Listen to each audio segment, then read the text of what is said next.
गाजियाबाद में स्थित crossing Republic में एसोटेक नेस्ट में चल रही है आरडब्ल्यूए के अध्यक्ष की मनमानी। सोसाइटी में रहने वाले शिवम गहलोत के परिवार के साथ किया जा रहा है अमानवीय व्यवहार। नहीं सुनी जाती किसी की भी परेशानी। बिल्डर और आरडब्ल्यूए अध्यक्ष की चल रही है मिलीभगत। गाजियाबाद से एनसीआर न्यूज मीडिया के लिए के शर्मा की रिपोर्ट। स्वागत है कि आप मेरे एक छोटे से निवेदन पे यहाँ पे आए। मुझे आपको यहाँ क्यों बुलाना पड़ा उसके बारे में मैं बस बहुत ही सूक्ष्म में अपना विचार रखना चाह रहा हूँ। इस वक्त मेरा परिवार और मेरे परिवार में एक छोटी बच्ची और एक मेरी माँ है जो कि अभी बाईपास सर्जरी से घर में है, वो रहती हैं, बीमार चल रही हैं। उनका उत्पीड़न मेरे परिवार का यहाँ पे जो यहाँ पे आरडब्ल्यूए बनी हुई है उनके द्वारा, सुरेश चंद जो यहाँ के अध्यक्ष हैं उनके द्वारा मेरा उत्पीड़न किया जा रहा है, मेरी फैमिली का उत्पीड़न किया जा रहा है। अब वो उत्पीड़न क्यों किया जा रहा है, मुझे प्रताड़ित क्यों किया जा रहा है, उस पॉइंट पे भी आता हूँ।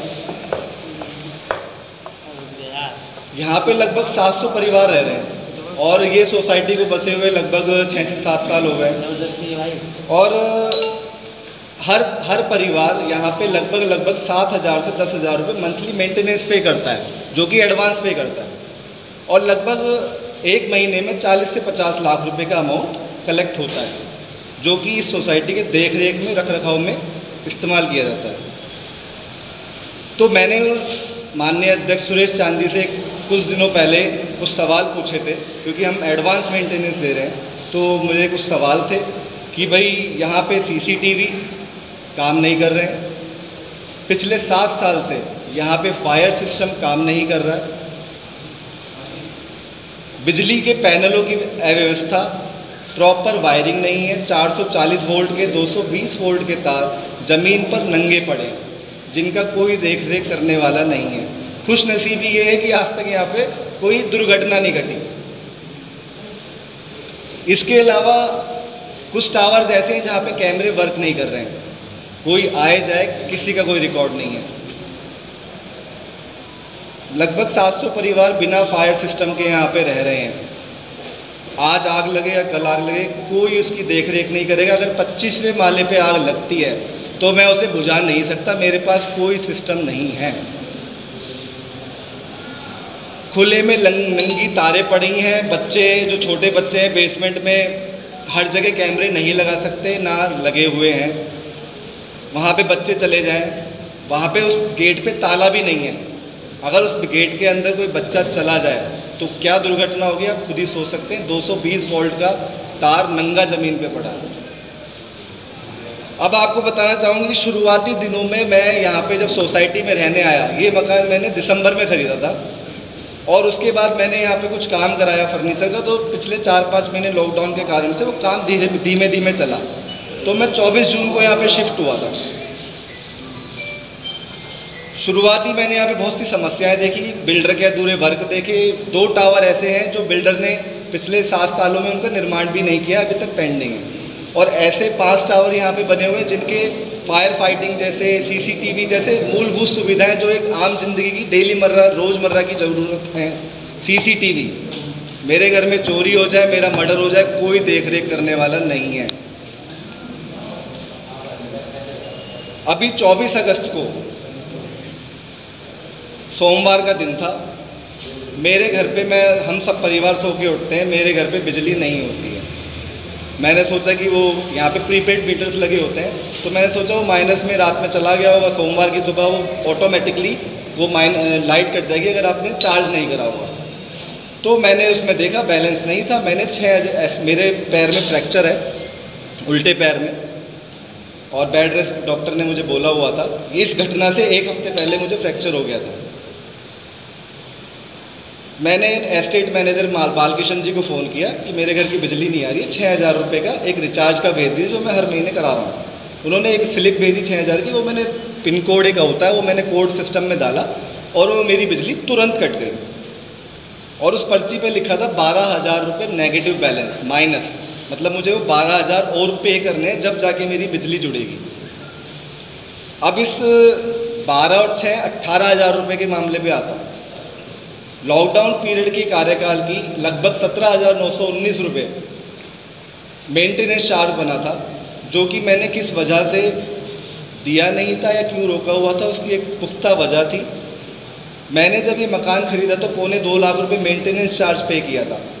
2.25 लाख रुपए वो भी मुझसे एओए ने प्रेशर बना के, माननीय अध्यक्ष सुरेश चांद जी ने प्रेशर बना के बोला कि आप कैश देंगे तो ही हम एनओसी पे करेंगे। मैंने 2.25 लाख रुपए उन्हें कैश दिया, उन्होंने मुझे एनओसी दी, मैंने रजिस्ट्री करा ली। मुझे क्या समस्या है? मुझे 2-3 महीने बाद पता पड़ा कि समस्या ये आई कि 2-3 महीने बाद पता पड़ा कि मैंने मुझसे अध्यक्ष जी ने 80,000 रुपये उसमें एक्स्ट्रा अमाउंट ले लिया है मेंटेनेंस का। तो मैंने एक मेल डाली अध्यक्ष को कि अध्यक्ष जी मेरे 80,000 रुपये आप पे निकलते हैं, ये 80,000 रुपये का हिसाब बता दीजिए और मैं वो 17,000 रुपये पे कर दूंगा। ना तो पिछले 3 महीने में उस 80,000 का जवाब मिला कि उसका मेरा हिसाब क्या है, और मुझ पर लगातार प्रेशर बनाया गया कि वो 17,919 रुपये पे कर दीजिए। मैं कहा साहब मुझे अध्यक्ष जी 80,000 का हिसाब तो दीजिए, नहीं दिया। लगभग मैंने आज तक 10 जून को पहली मेल की थी यहाँ के रख रखाव के कार्यों के लिए, और आखिरी मेल की थी 22वीं मेल ये की थी मैंने 25 अगस्त को। मैं 22 मेल कर चुका हूँ और आज तक मेरे पास एक मेल का रिप्लाई नहीं है। मैं यहाँ का रेजिडेंट हूँ भाई, मुझे रिप्लाई तो दे दो। मैं पूछ रहा हूँ, ठीक है आप नौकरी करते हैं, बिजी हो सकते हैं, एक मेल का 8-8 10-10 रिमाइंडर दे रहा हूँ, रिप्लाई नहीं आ रहे। मेरी बिजली कट गई, मैं अध्यक्ष जी के पास आता हूँ, अध्यक्ष जी ये मेरी बिजली नहीं आ रही है, कैसे आएगी मुझे बता दीजिए। तो 20वें माले से मैं नीचे लिफ्ट से आता हूँ टूटे हुए पैर से, ऑलरेडी मैं मानसिक तनाव में हूँ, शारीरिक पीड़ित हूँ। मैं नीचे आता हूँ, 2 घंटे में यहाँ बाहर बैठ के वेट करता हूँ। सोसाइटी के लोगों ने भी फ़ोन किया कि अध्यक्ष जी नीचे आ जाइए, शिवम की कुछ प्रॉब्लम है, सॉल्व कर दीजिए। 2 घंटे बाद अध्यक्ष जी आते हैं, मैं यहाँ बैठा होता हूँ। मैंने कहा अध्यक्ष जी सुन लीजिए, मेरे से चला नहीं जा रहा है। तो सीधा अंदर कमरे में चले गए।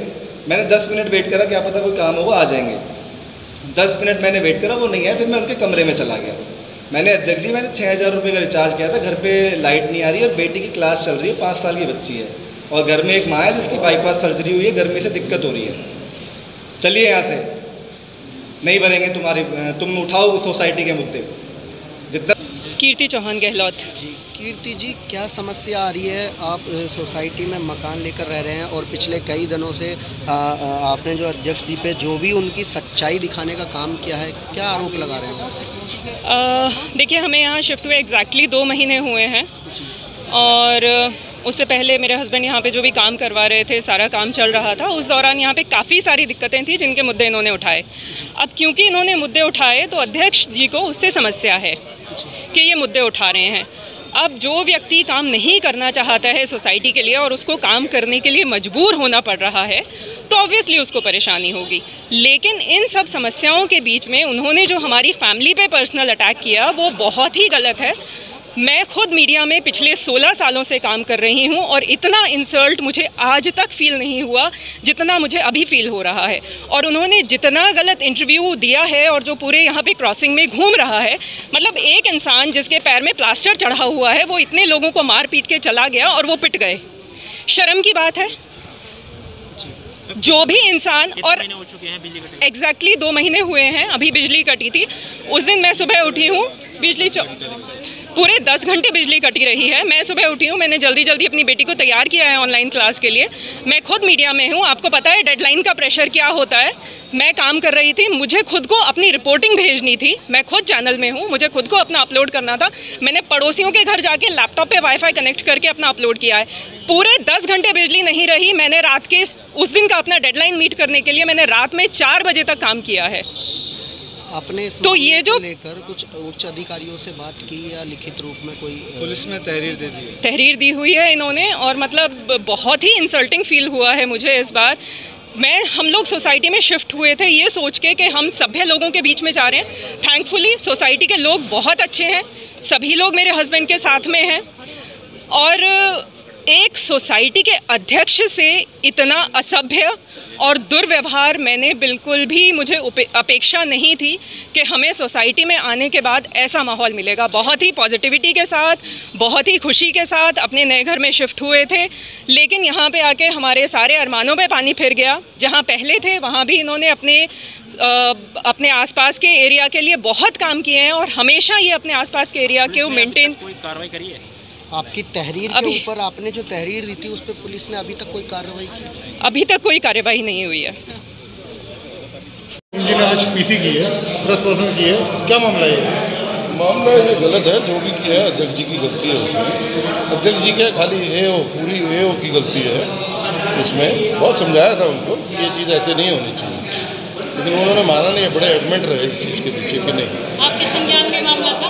जी, आपके संज्ञान में मामला था? हाँ हाँ, बिल्कुल बिल्कुल, ऑब्वियसली था, हमारे संज्ञान में भी था। हमने समझाया भी उनको, लेकिन नहीं मानी। पर अभी क्या रहा था?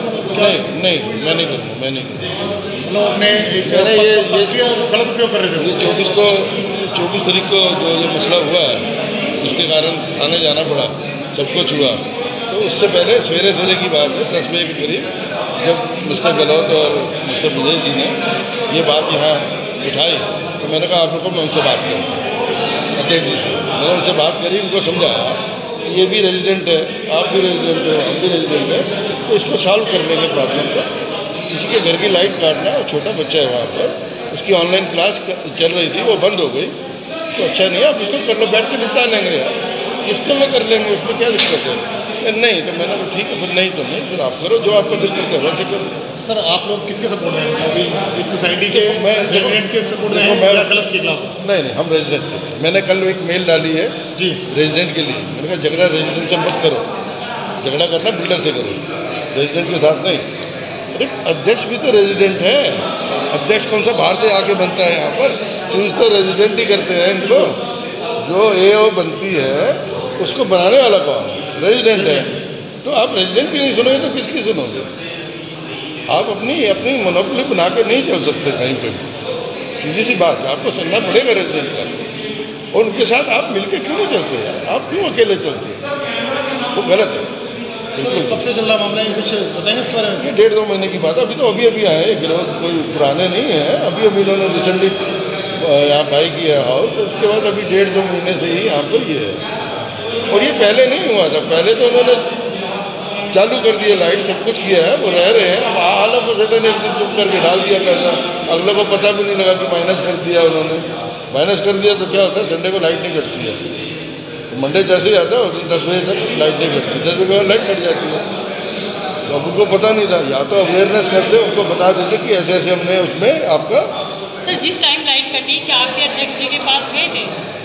नहीं, हम यही बात हुई थी। जब लाइट कटी तो ये नीचे आए थे गहलोत जी, और इनके साथ मिस्टर ब्रजेश भी थे। हम यहाँ नीचे थे, यहीं खड़े। तो मैंने इनको समझाया, रुक जाओ, कुछ ऐसा मत बोलो, मैं उनसे बात करता हूँ। उनके सामने मैंने फ़ोन पर बात करी, उनको समझाया, बट वो माने नहीं। अब नहीं माने तो फिर उसमें क्या करोगे? आप कब से रह रहे हैं यहाँ पर? मेरे को 2 साल के करीब हो गए।